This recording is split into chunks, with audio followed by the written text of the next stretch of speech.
Now, that's significant because it means that fighters can not only go back and forth between Syria and Iraq now, they can actually bring in weapons, something that everyone had feared. Al-Qaim was a place that the U.S. Marines have extensive knowledge of. Early on in this war, they were fighting al-Qaeda there and managed to win it back. Well, it's gone back again, as have a lot of cities and towns in central and northern Iraq. Here in Baghdad, Prime Minister Nouri al-Maliki is under intense pressure to reach out to political rivals and actually form a government that can deal with this crisis. For the past 4 years, there hasn't been that kind of government. A lot of the leaders don't talk to each other. The U.S. is putting a lot of pressure on him, as are his own partners, including his former ally, Shia cleric Muqtada Sadr. Tens of thousands of young men marched in Sadr city in Baghdad, Najaf, Karbala, and other places in the Shia south in a show of support for their leader and a message that they are ready to go out in the streets and fight for the country. Al Jazeera's Imran Khan is at one of the biggest demonstrations today in Sadr city with more. Clearly this is a show of strength by the Sadrists. What they want to say is that they're ready to defend Baghdad. Now, these are designed to be peace platoons. They're not designed to go on the offensive. But take a look around you. I'm surrounded by very heavily armed men. Now, these images will worry some people.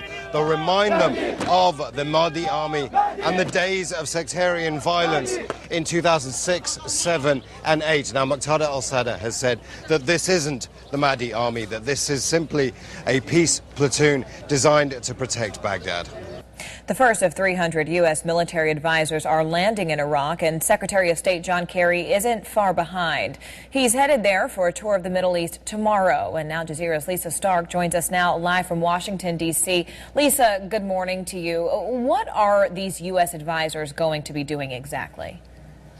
Well, the U.S. advisors will be forming some joint operations centers, Morgan, with the Iraqi military. They will have a center in Baghdad and one in northern Iraq. They're there to advise the Iraqi military, but also as our eyes and ears on the ground to try to assess the situation and see what the U.S. might have to do going forward. That's the main reason they're there. They're advisors. They're not combat troops. And as for Secretary Kerry, we don't know if he's going to Iraq yet. There is some talk that he may. We do know he's going to Amman, Jordan, and then off to Europe. And one of the key things he will be talking about there, as you can imagine, is the situation in Iraq as the U.S. pushes for a more inclusive government. President Obama has made it clear that he thinks there is a political solution, not a military one, to what's going on in Iraq. And he's also made it clear that he does not intend to put U.S. combat troops on the ground there. Morgan? Lisa, you mentioned assessing the situation. The Iraq war took a toll on U.S. combat forces who fought for a decade to form that very Iraqi government. So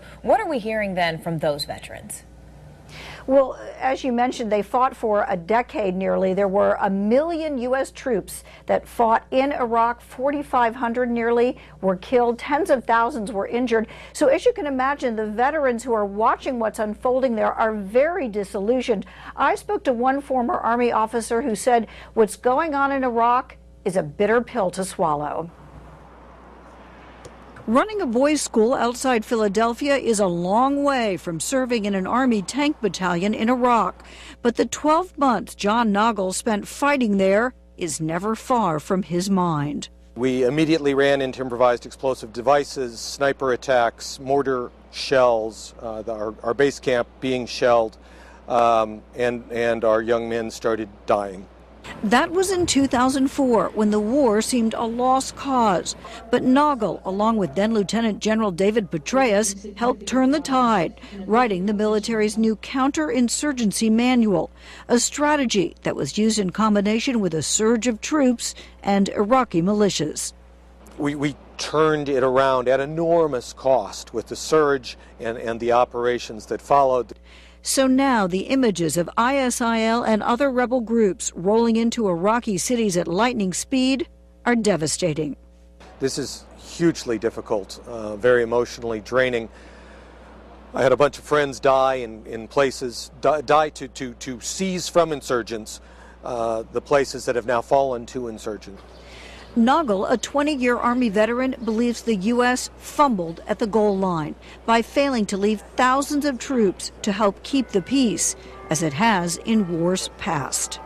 We still have troops stationed in Korea, in Germany, in Japan, in Italy, in the former Yugoslavia, so that when America fights a war, it keeps troops there to keep the war from breaking out again. Having paid the price in blood for that territory, we hold what we've taken. It's a political decision Noggle hopes won't be repeated.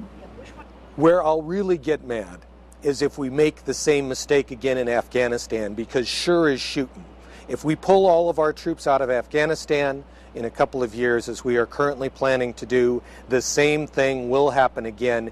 As for Iraq, President Obama's move to send 300 Special Forces troops as advisors has Noggle's support. But he says it may be too little, too late.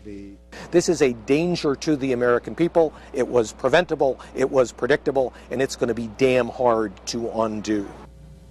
Now, Noggle also told me there's plenty of blame to go around for the mistakes that have been made in Iraq. He said from the Iraqi government to 2 presidential administrations. And he said, as for what's going on there now, he said this is not what we fought and died for. Very, very tough, as you can imagine, for the vets and for their families. Morgan? Absolutely. Al Jazeera's Lisa Stark joining us live from Washington, D.C. Lisa, thanks so much.